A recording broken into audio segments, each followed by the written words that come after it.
अगर पीरियड के दौरान अचानक पैड में एक बड़ा सा ब्लड क्लॉट आ जाए तो हो सकता है आप घबरा जाएं, क्योंकि ये कोई नॉर्मल बात नहीं है। बार बार बड़े क्लॉट्स आना आपके यूट्रस का वार्निंग सिग्नल हो सकता है। और सबसे खतरनाक बात, कई महिलाओं का हीमोग्लोबिन लगातार गिरता रहता है, लेकिन उन्हें इसका पता जब चलता है जब सीढ़ियाँ चलते समय सांस फूलने लगती है, दिल की धड़कन तेज होने लगती है, खड़े खड़े चक्कर आने लगते हैं। आज मैं आपको बताऊंगा कि पीरियड्स में क्लॉट आने का मतलब क्या हो सकता है, कब फाइब्रॉइड की आशंका हो सकती है और क्या यूट्रस निकालने के बजाय किसी पद्धति से उसे बचाया जा सकता है। आखिरी जानकारी शायद आपका ट्रीटमेंट डिसीजन बदल दे, इसके लिए पूरा वीडियो लास्ट तक जरूर देखें। नमस्कार, मैं हूं डॉक्टर गौरव, इंटरवेंशन रेडियोलॉजिस्ट, मेदांता अस्पताल लखनऊ से। सबसे पहले जानते हैं कि ब्लड क्लॉट्स क्यों आते हैं। दोस्तों, पीरियड्स के दौरान यूट्रस की लाइनिंग शेड होकर ब्लड के साथ बाहर निकलती है। शरीर इस ब्लीडिंग को नियंत्रित करने के लिए नेचुरल मैकेनिज्म का इस्तेमाल करता है। कभी कभी शुरुआती 1-2 दिनों में छोटे क्लॉट्स दिखाई दे सकते हैं, लेकिन असली सवाल है कि क्लॉट कितना बड़ा है और कितनी बार आ रहा है। अगर क्लॉट अंगूर के साइज का है, यानी 2.5 सेंटीमीटर तक है और बार बार आ रहा है, तो उसके साथ बहुत ज़्यादा ब्लीडिंग हो रही है, तो उसे केवल नॉर्मल पीरियड समझकर इग्नोर नहीं करना चाहिए। अब अपने आप से अगला सवाल पूछिए, आपको एक दिन में कितने पैड चेंज करने पड़ रहे हैं, क्योंकि क्लॉट से ज़्यादा महत्वपूर्ण है आपके ब्लीडिंग का पूरा पैटर्न।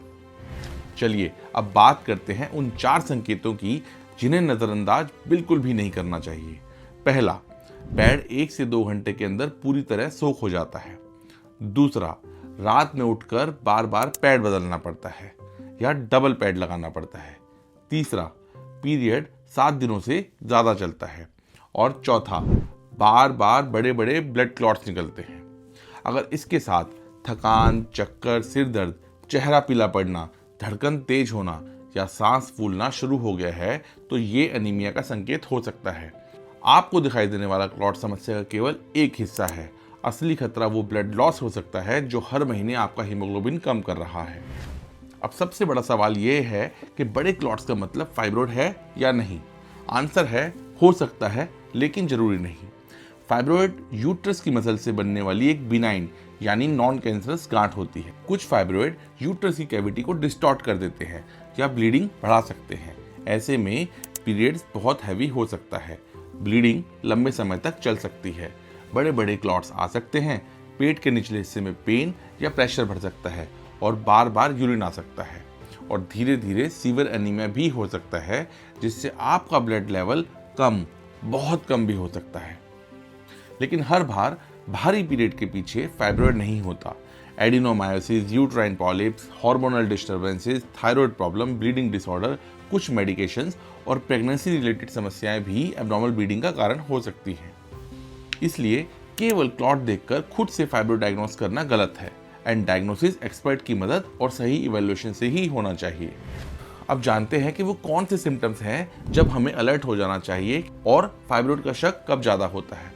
अगर बड़े क्लॉट्स के साथ इनमें से कोई भी सिम्टम है तो फाइब्रॉइड की संभावना पर ध्यान देना चाहिए।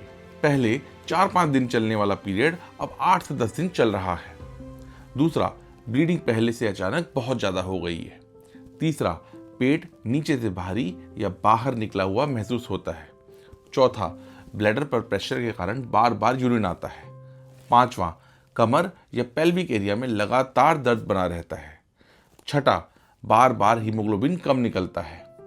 और सातवां, आयरन लेने के बाद भी एनीमिया दोबारा हो जाता है। लेकिन सबसे जरूरी है फाइब्रॉइड की लोकेशन।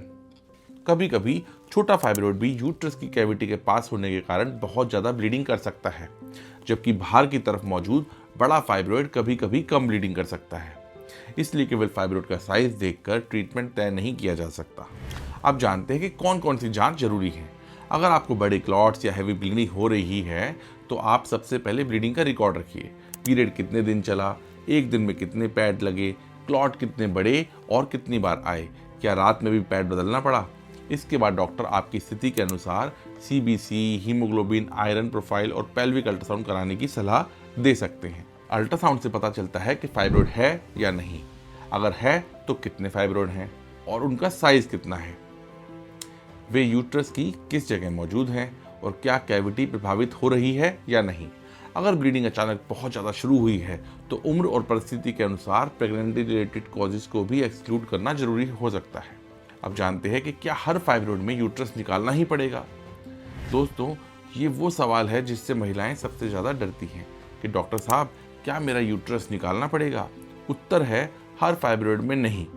अगर फाइब्रॉइड छोटा है और कोई सिम्टम नहीं दे रहा तो कई बार केवल मॉनिटरिंग ही पर्याप्त होती है।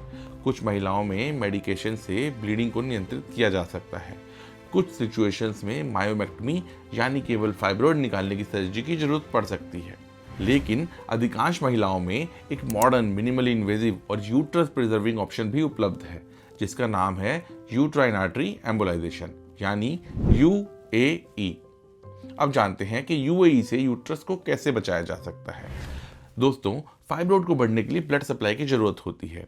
UAE में रिस्ट या जांघ की आर्टरी से केवल एक टाइनी पंचर करके एक पतली कैथेटर को यूट्रस की आर्टरीज तक पहुंचाया जाता है। फिर बहुत छोटे मेडिकल पार्टिकल्स द्वारा फाइब्रॉइड की ब्लड सप्लाई को ब्लॉक कर दिया जाता है।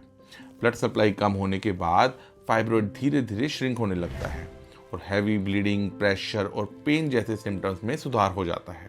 देखिए, इस प्रोसीजर में पेट पर कोई बड़ा सर्जिकल कट नहीं लगता है, कोई बड़े स्टिचेस नहीं लगते हैं, यूट्रस को निकाला नहीं जाता है और सर्जरी की तुलना में रिकवरी बहुत जल्दी होती है। 2 दिन में तो पेशेंट की छुट्टी की जा सकती है और सबसे बड़ी बात, नेक्स्ट डे से पेशेंट अपना रूटीन एक्टिविटी ज्वाइन कर सकते हैं। फाइब्रॉइड की लोकेशन, सिम्टम, एज और दूसरी मेडिकल कंडीशन और फ्यूचर प्रेगनेंसी प्लान देखकर ट्रीटमेंट चुना जाता है। लक्ष्य केवल फाइब्रॉइड का ट्रीटमेंट नहीं, आपके लिए सही और सुरक्षित ट्रीटमेंट चुनना है। तो आज की 3 बातें हमेशा याद रखिए। पहली, कभी कभी छोटा क्लॉट दिखाई दे सकता है लेकिन बार बार बड़े क्लॉट्स को नॉर्मल मानकर इग्नोर मत कीजिए। दूसरी, बड़े क्लॉट्स फाइब्रॉइड का संकेत हो सकते हैं लेकिन डायग्नोसिस के लिए CBC, क्लिनिकल इवैल्यूएशन और अल्ट्रासाउंड जरूरी है। तीसरी, फाइब्रॉइड होने का मतलब हमेशा यूट्रस निकालना नहीं है। सेलेक्टेड पेशेंट्स में UAE यानी यूट्रस को बचाने वाले minimally invasive treatment option available हैं। अगर आपको या आपके परिवार में किसी महिला को फाइब्रॉइड्स, हैवी पीरियड्स, बड़े क्लॉट्स या लो हीमोग्लोबिन की समस्या है तो नीचे कमेंट में सिर्फ फाइब्रॉइड लिखिए। मैं या मेरी टीम आपसे कांटेक्ट करके आपकी रिपोर्ट्स के आधार पर सही गाइडेंस देने की कोशिश करेंगे। और इस वीडियो को उस महिला तक जरूर शेयर कीजिए जो हर महीने बड़े क्लॉट्स देखकर भी चुपचाप दर्द और कमजोरी सह रही है। लेकिन अगर एक पैड हर घंटे सोख हो रहा है, बहुत ज़्यादा और लगातार ब्लीडिंग होती है, बेहोशी, तेज चक्कर या सांस फूलना हो रहा है तो कमेंट का इंतजार ना करें, तुरंत मेडिकल हेल्प लें क्योंकि समय पर सही जानकारी यूट्रस भी बचा सकती है और आपकी सेहत भी। नमस्कार।